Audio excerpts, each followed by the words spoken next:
First corner. For more than 100 years, humanity had tried to fit in with the rest of the galaxy. They followed the rules set by the Galactic Council, paid their dues, sent ambassadors to distant star systems, and kept their voices low when older, prouder species spoke. The Council was made up of beings who had been traveling the stars long before humans had even built their first rocket. To them, Earth was just another young, loud species, eager, clumsy, and not quite ready for real responsibility. Humans accepted this. They smiled through the insults, signed the unfair trade deals, and swallowed their pride every time a Virel diplomat called them children with fire. But everything changed when the Zenthar slavers began raiding human colonies near the Kalis Belt. The Zenthar were not members of the Council, but they had powerful allies. They used fast, silent ships to strike remote outposts, places where families farmed asteroid soil or mined rare crystals for Earth's growing tech industries. Men, women, and even children were taken, sold, erased.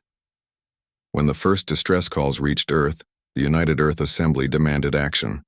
They sent formal pleas to the Council, citing treaties that promised mutual protection among member worlds. The Council's response came a week later. Cold, calm, final, Counselor.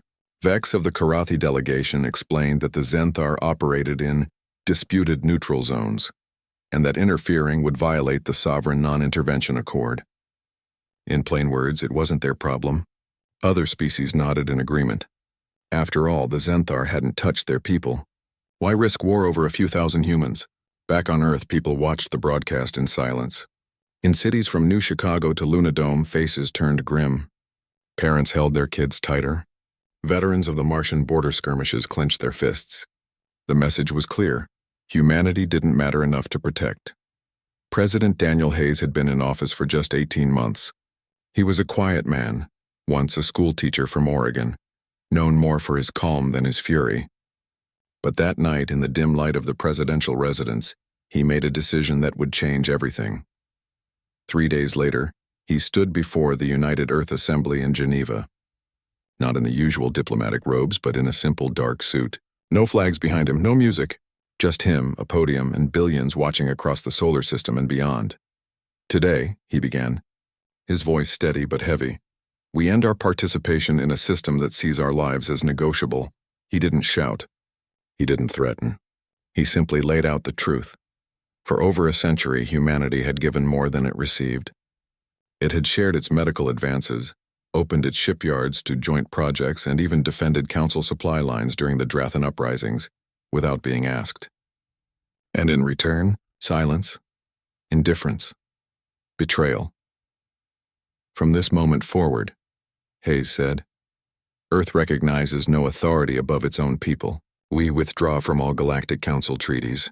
We recall every ambassador. We suspend all trade agreements tied to Council oversight. And we declare that any ship, military or civilian, that enters human-controlled space without explicit permission will be treated as hostile. A murmur ran through the chamber. Some delegates stood in shock. Others nodded slowly, as if they'd been waiting for this day all along. Hayes paused, then added one final line that would echo across the galaxy. We are not asking for a seat at your table anymore. We are building our own. The broadcast ended. No fanfare. No follow-up statement. Just static. Across human space, orders went out instantly. Embassies on worlds like Tarsus Prime and Helios Minor locked their doors. Diplomatic staff boarded shuttles with only what they could carry. Fleet Command reclassified all Council vessels as unauthorized contacts. Even the Joint Research Station orbiting Neptune powered down its comms array and switched to internal protocols only. On Mars, Captain Elena Ruiz stood on the observation deck of the orbital dockyard, watching as engineers sealed the last access hatch on the newly retrofitted cruiser, Aurora. She'd spent 20 years working with Karathi engineers, sharing schematics, drinking synth coffee with Virel officers. Now all of it was over. Her orders were clear. Prepare for full defensive posture. No exceptions. In the asteroid belt, Miner Kyle Dawson turned off his Council-approved comms unit and plugged in an old Earth-band radio. Static hissed, then a familiar voice. President Hayes' speech rebroadcast on civilian channels. His daughter, only 6, tugged his sleeve. Daddy, are we in trouble? she asked. He knelt, brushed dust from her cheek, and said, "No, sweetheart. For the first time in a long time, we're not." Meanwhile, on the gleaming silver spire of the Galactic Council's central chamber in the Cygnus Nexus, panic began to spread. Counselor Lyra Voss of the Varel Confederacy stormed into the emergency session, her bioluminescent skin flickering with agitation. "They've gone silent," she said. "All channels. All frequencies. It's like they've vanished." Karathi envoys argued it was a bluff. The Helios Collective suggested it was grief-driven rage that would pass. But deep down, even the most arrogant among them felt a chill. Humans were unpredictable. They'd gone from primitive planet dwellers to interstellar travelers in less than 2 centuries. They'd rebuilt after asteroid strikes, solar flares, and civil wars. And now they'd been pushed too far. Back on Earth, in a quiet office in Geneva, President Hayes sat alone. The weight of his decision pressed on him, but there was no regret. He looked out the window at the city lights, millions of lives, millions of hopes. He hadn't started a war. He'd drawn a line. And sometimes lines were the only thing that kept people safe.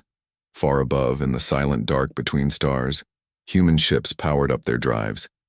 Not to attack, not yet, but to watch, to wait. To make sure the galaxy understood one simple truth.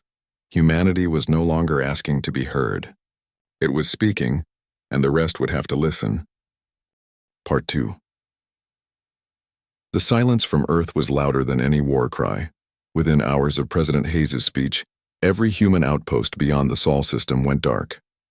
No more routine check-ins, no more trade manifests, no friendly chatter over open comms. Even the small research bases on icy moons like Europa and Titan shut down their external signals. To the rest of the galaxy, it felt like humanity had simply vanished, but they hadn't vanished. They were watching. On Luna, deep beneath the Sea of Tranquility, General Marcus Boone stood in the heart of Earth's new strategic command center. The room was dim, lit only by the soft glow of holographic star maps.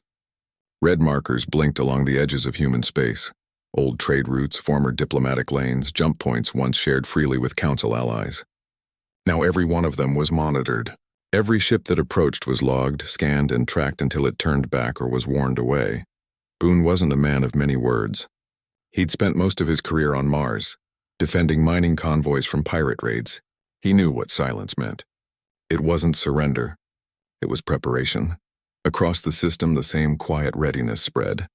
In shipyards orbiting Ceres, workers like Kyle Dawson, now reassigned from mining to engineering, worked double shifts welding armor plates onto frigates that had once carried diplomats. On Ganymede, technicians rerouted power grids to prioritize defense over comfort. Even schools on Earth began running emergency drills, not for earthquakes or storms, but for signal blackouts and comms failures. The galaxy, meanwhile, was losing its mind. In the grand chamber of the Galactic Council, species that had ignored humanity for decades now demanded answers. The Varel sent 3 formal inquiries. All went unanswered. The Karathi tried to ping old military frequencies they'd shared during joint exercises. Static. The Helios Collective dispatched a civilian science vessel toward the edge of human space, hoping for a peaceful signal. It got within 2 light minutes of the Neptune perimeter before a human patrol ship appeared out of nowhere, matched its speed, and played a single audio file on all open channels. "Turn back. You are not welcome." The science vessel turned, but the message spread like fire. Counselor Jalen Rook, a calm and thoughtful representative from the Helios Collective, tried to reason with his peers. "They're not attacking," he said during an emergency session.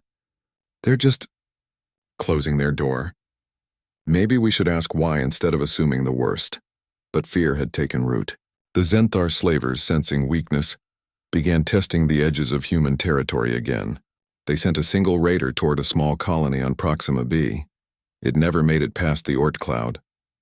A human stealth corvette, unmarked, unannounced, disabled its engines with a precision EMP burst and left it drifting. No boarding. No destruction. Just a warning written in silence. That incident changed everything. Now even species that had once mocked human impulsiveness began to wonder. How had they found the Zenthar so quickly? How had they struck without being seen? And why show restraint instead of revenge? Back on Earth, Dr. Naomi Ellis watched the data stream from the Proxima incident in her lab in Denver. She wasn't a soldier. She was a strategist, a thinker who studied how civilizations reacted under pressure. She'd helped draft the new defense doctrine after the Council's betrayal. Her idea was simple. Don't fight unless you must, but make sure your enemies know you can. They're scared, she told General Boone over a secure line. Not of our weapons, of our silence, of not knowing what we'll do next. Boone grunted. Good. Let them wonder. Meanwhile, civilian life on Earth tried to go on. Markets stayed open. Trains ran on time.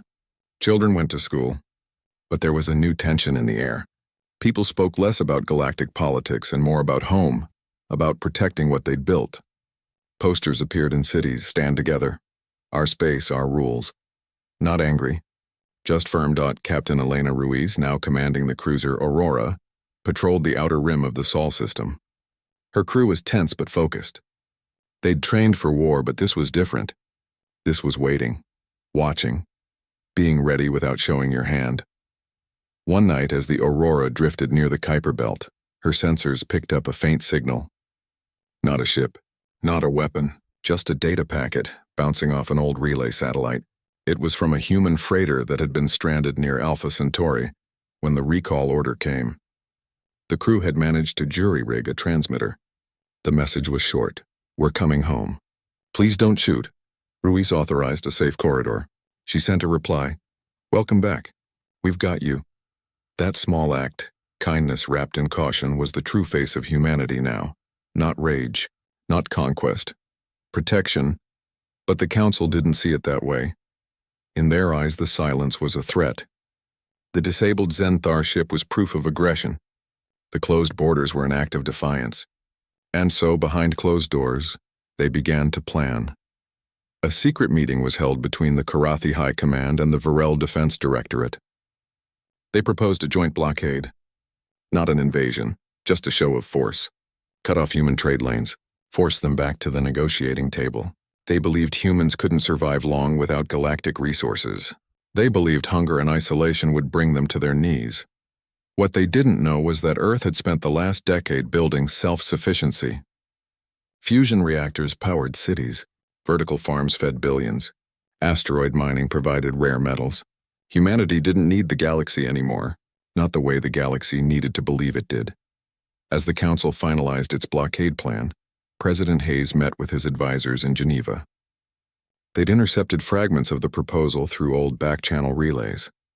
Hayes listened quietly, then asked one question. Are we ready? General Boone nodded.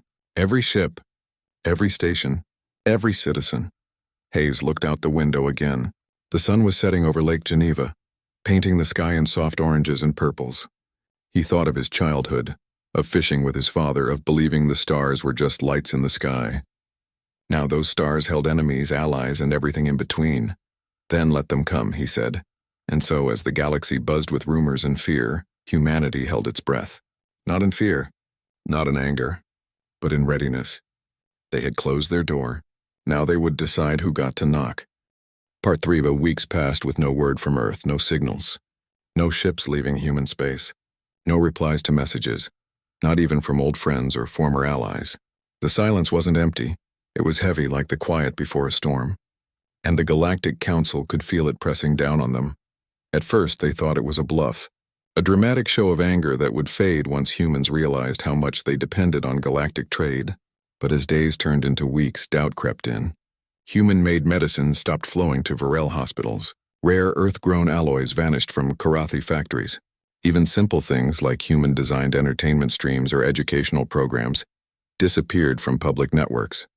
Species that had taken these for granted suddenly felt the loss.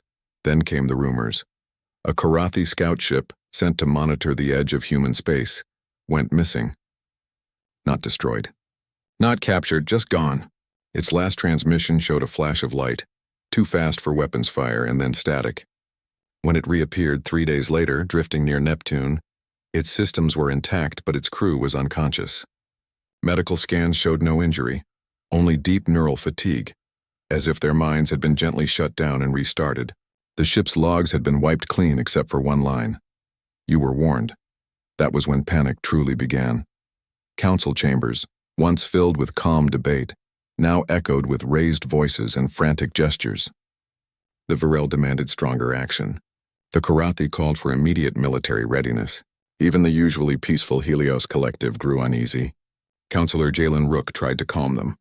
"This isn't war," he insisted. "It's a boundary. They're telling us where they end and we begin." But fear drowned out reason. Behind closed doors, the council voted. Not openly, not proudly, but in a hushed emergency session, with only senior delegates present, they approved the blockade. It would begin at the 5 main jump lanes leading into human-controlled space. No human ships would be allowed to leave. No outside ships would be allowed to enter. Supplies would be cut off. Communications jammed. They believed it would last only a few weeks, just long enough for Earth to come crawling back, begging for mercy. What they didn't know was that Earth had expected this. Deep in the Sol system, General Marcus Boone watched the Council's fleet movements on his star map. Red icons gathered near the Perseus Gate, the Cygnus Corridor, the Helios Rift, all major entry points. He didn't look worried. He looked ready. On Luna, President Hayes received the final report. "They're moving," Boone said over the secure line. "Blockade starts in 48 hours. Hayes nodded. "Then we show them what silence really means." Across human space, orders went out, not to attack but to prepare. Every ship, every station, every drone was placed on standby. Civilian freighters were recalled. Colonies went into low-profile mode. Power grids shifted to internal reserves. It wasn't war footing. It was something quieter, something sharper. Meanwhile, on the bridge of the Aurora, Captain Elena Ruiz reviewed her crew's readiness. They'd trained for this moment, not to fight but to stand, to be seen without being touched. Her first officer, a young man named Leo Grant, asked, "What if they fire on us?" Ruiz looked at him. "Then we respond, but only enough to stop them. Not to punish, not to scare, to protect." Back on Earth, Kyle Dawson helped install the last of the new sensor arrays on Ceres Station. These weren't weapons. They were eyes, watching, listening, mapping every move the Council made. Dr. Naomi Ellis monitored the data from Denver, feeding patterns into predictive models. She knew the Council would make mistakes. Arrogance always did, and they did. On the day the blockade began, the Karathi sent their flagship, the Iron Maw, to lead the line at the Perseus Gate. It was a massive vessel, built to intimidate. Behind it, dozens of support ships formed a wall of steel and energy shields. They broadcast a message on all frequencies. All human vessels must return to Sol space. "Any attempt to cross this line will be met with force." No reply came. For 6 hours, nothing happened. The Council fleet held position. Tension built. Then, without warning, space around them shimmered, not with weapons, not with explosions, with ships, dozens of them, sleek, dark, and utterly silent. Human cruisers, frigates, and stealth corvettes emerged from slipstream all at once, forming a perfect ring around the blockade line. They didn't fire. They didn't speak. They just appeared as if they'd been there all along. The Iron Maw's captain ordered weapons hot. But before he could act, every human ship broadcast the same message in over 200 languages. "You do not control our borders." Then, as one, they powered up their gravitic drives not to attack, but to shift position. In perfect unison, they moved into a new formation that blocked the Council's own escape routes. It was a mirror of the blockade, but tighter, smarter, calmer. The Council fleet froze. They realized in that moment that humanity hadn't been hiding. They'd been waiting, and they'd been watching everything. The Karathi flagship tried to send a warning, but its comms were jammed, not by noise but by a clean, precise signal that simply overwrote their frequency with silence. Their sensors flickered. Their targeting systems went blind for exactly 30 seconds, long enough to understand. If humans wanted to destroy them, they already could have. Then just as suddenly as they appeared, the human fleet vanished. One moment they were there, surrounding the blockade. The next, empty space. The Council ships were left alone, shaken and humiliated. News of the encounter spread faster than any weapon. Species across the galaxy watched the sensor logs, grainy but clear enough. Humans hadn't fired a shot. They hadn't even raised their shields. They'd simply shown up, made their point, and left. It was more terrifying than any battle. In the council chamber, voices grew quieter. Counselor Lyra Voss refused to speak for an entire session. Jalen Rook finally said what everyone was thinking. We underestimated them. Not their strength. Their discipline. Back on Earth, there was no celebration. No victory speeches. President Hayes simply said they needed to see the line. Now they have. Captain Ruiz returned the Aurora to patrol near Saturn. Her crew was tired but proud. Leo Grant looked at the stars and whispered, "They'll think twice next time." And they would, because humanity had done something the galaxy hadn't seen in centuries. They'd used power not to dominate but to define, not to conquer but to say this far and no farther. The blockade remained in place, but it was empty now. Just ships floating in fear, guarding a line that no longer mattered. Because the real boundary wasn't in space, it was in the minds of those who had dared to cross it.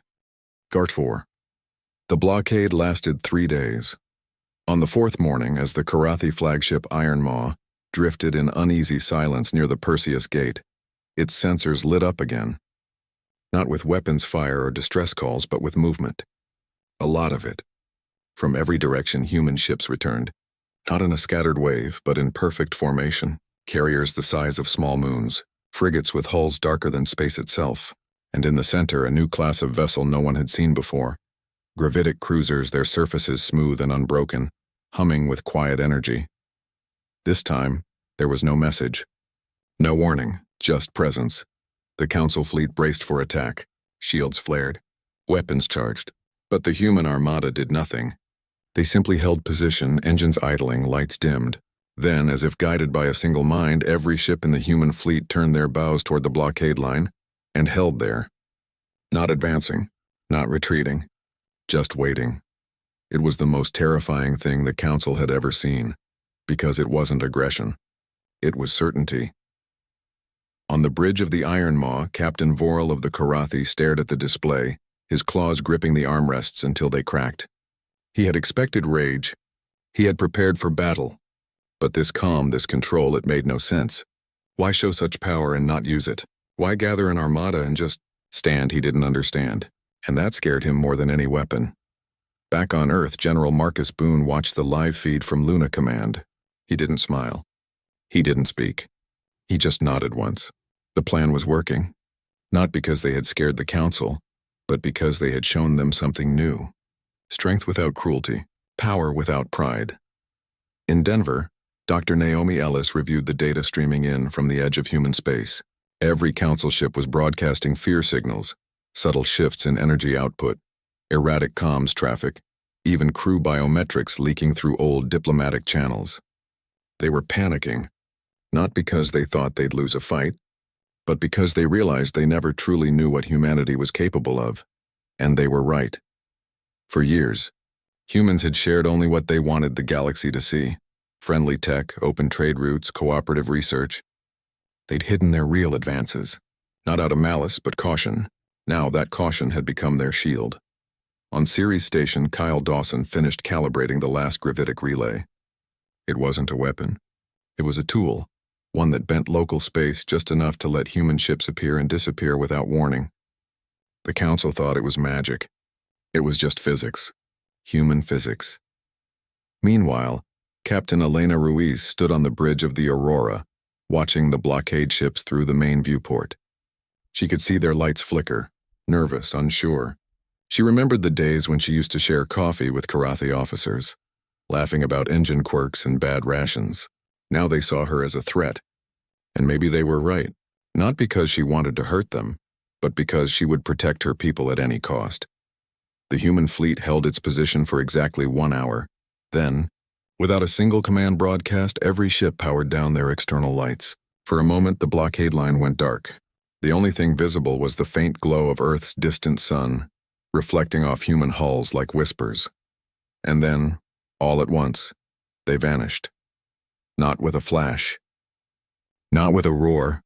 Just gone, as if they'd never been there. The Council ships were left alone again. But this time the silence felt different. It wasn't empty. It was full of meaning. Within hours, reports flooded the Galactic Council chamber. Every blockade post had seen the same thing. Human fleets appearing, holding still, then disappearing. No shots fired. No demands made. Just a demonstration of control so complete it felt like a lesson. Counselor Jalen Rook stood before the assembly, his voice low but firm. "They are not trying to win a war," he said. "They are showing us they don't need to. But pride is hard to kill." Some council members still argued for escalation. "They're bluffing," claimed a Varel delegate. "No species can sustain total isolation." Others whispered about secret alliances, hidden weapons, even biological threats. Fear breeds stories, and the galaxy was full of them now. Yet behind the bluster, doubt had taken root. Species that once laughed at human emotions now wondered if that emotion, loyalty, protectiveness, quiet resolve, was what made them dangerous. They didn't fight for glory. They fought for home. Back on Earth, life continued. Children played in parks under artificial suns. Factories hummed with production. Farms on Mars grew wheat under red skies. There was no panic, no rush. Just steady, quiet confidence. President Hayes walked through the gardens of the presidential residence, hands in his pockets. He didn't watch the news. He didn't need to. He knew what the fleet had done. He also knew it wasn't about showing off. It was about making sure the next time someone thought about raiding a human colony, they'd remember the silence, the stillness, the certainty. In orbit, the Aurora returned to its patrol route. Leo Grant asked Captain Ruiz, "Do you think they'll try again?" She looked at the stars and said, "Maybe. But next time they'll ask first." And that was the point.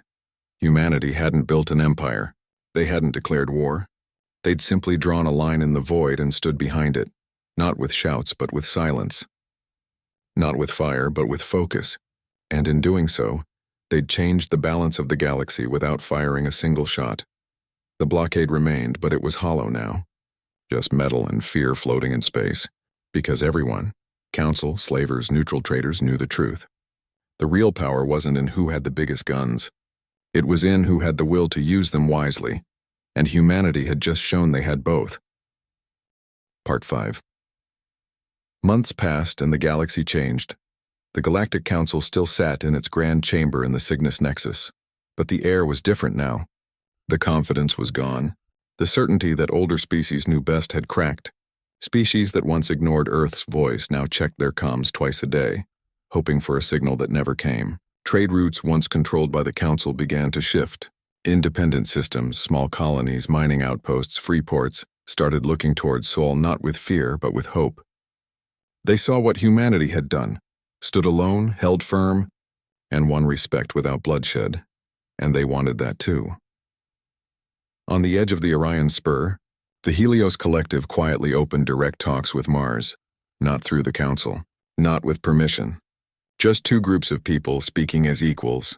The Varel, once proud and distant, sent a civilian science team to Titan with a simple request: to study human atmospheric recycling tech. They came in an unarmed shuttle. They were allowed to land. Back on Earth, life settled into a new rhythm, not one of war but of quiet strength. Schools taught children not just math and history, but the value of boundaries and the cost of silence. Factories built not just ships, but tools for peace, clean energy cores, medical drones, water purifiers.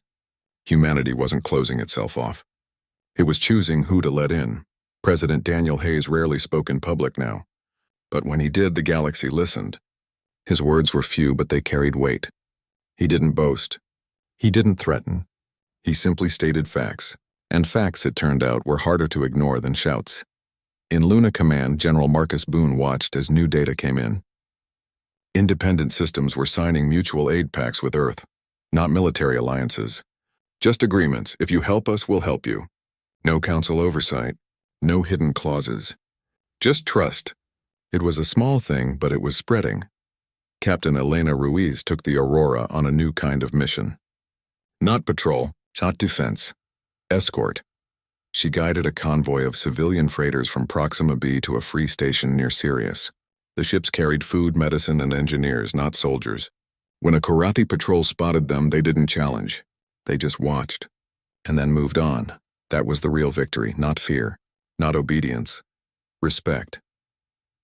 On Ceres Station, Kyle Dawson helped install a new comms array. Not for war, but for open channels with neutral worlds. He thought of his daughter now in school on Earth, learning about stars not as distant lights but as possible homes. He smiled. Maybe one day she'd visit those stars not as a beggar at the council's table, but as an equal. Dr. Naomi Ellis in her lab in Denver studied the shift in galactic politics like a scientist watches a chemical reaction. The council was losing its grip, not because humanity had attacked it, but because it had offered a better way. Fair trade, honest words, no lies wrapped in diplomacy. Species were tired of being told what to do by beings who'd never walked their soil or held their children. Humanity hadn't promised perfection, it had promised fairness, and that was enough. Then came the message. It arrived on a neutral frequency routed through a Helios relay. No encryption, no code, just a simple audio file sent from a small vessel drifting near the edge of human space. The ship was Karathi but unarmed. No weapons, no shields, just a single pilot and a white banner painted on its hull. The message was short, spoken in clear, careful English. We wish to talk. President Hayes received the file in his office. He played it once, then again. He didn't smile. He didn't sigh. He just turned to his aide and said, "Send it to Admiral Ruiz. Tell her to meet them at Station Theta. No weapons. No escorts. Just her." 2 days later, Captain Ruiz, now promoted to Admiral, stood on the observation deck of Station Theta, a small repair outpost orbiting a dead moon near Neptune. The Karathi ship docked without issue. The pilot stepped out alone, tall, armored, but with no weapon at his side. He carried a data chip in his hand. Ruiz met him at the airlock. No guards, no translators. They spoke in basic trade language, the kind used in ports across the galaxy. "You came far," she said. "We had to," he replied. "We were wrong," she nodded. That was enough. Inside the station, they sat at a plain metal table. The chip contained no demands, no treaties, just a request to speak, to listen, to start over, not as counsel and subject, but as two peoples who had made mistakes. Ruiz sent the chip to Earth. President Hayes reviewed it. Then he called General Boone, Dr. Ellis, and a few others. They talked for hours. Not about power, not about control, about what came next. The next morning, Hayes sent his reply. It wasn't a speech. It wasn't a declaration. Just a short message broadcast on the same neutral channel. Humanity speaks only as equals now. The words spread fast, not as a threat, as an invitation. Within weeks, more ships came. Not warships, not spies, representatives, scientists, traders, all asking the same thing. Can we talk? The Galactic Council watched, helpless. They couldn't stop it. They couldn't control it. Because the galaxy had changed its mind. On Earth, children played under open skies. On Mars, farmers harvested crops under red suns. In orbit, ships moved with purpose, not fear. Humanity hadn't conquered the stars. It had earned its place among them. And for the first time in a long time, the galaxy listened. Not because it had to, but because it wanted to.